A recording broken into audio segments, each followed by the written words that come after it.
এখান থেকে চলে যেতে হবে। এখান থেকে চলে যাব, তবে তার আগে আমি বিয়ে করব।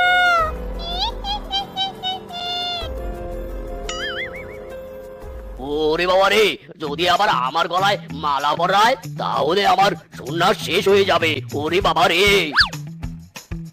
ইরে মাইরি, তুই বউয়ের জ্বালা সইতে পারি না, তার উপর আবার বিয়ে, তাও আবার একটা পেতনিকে। বউ, আমাকে নিয়ে পালাও।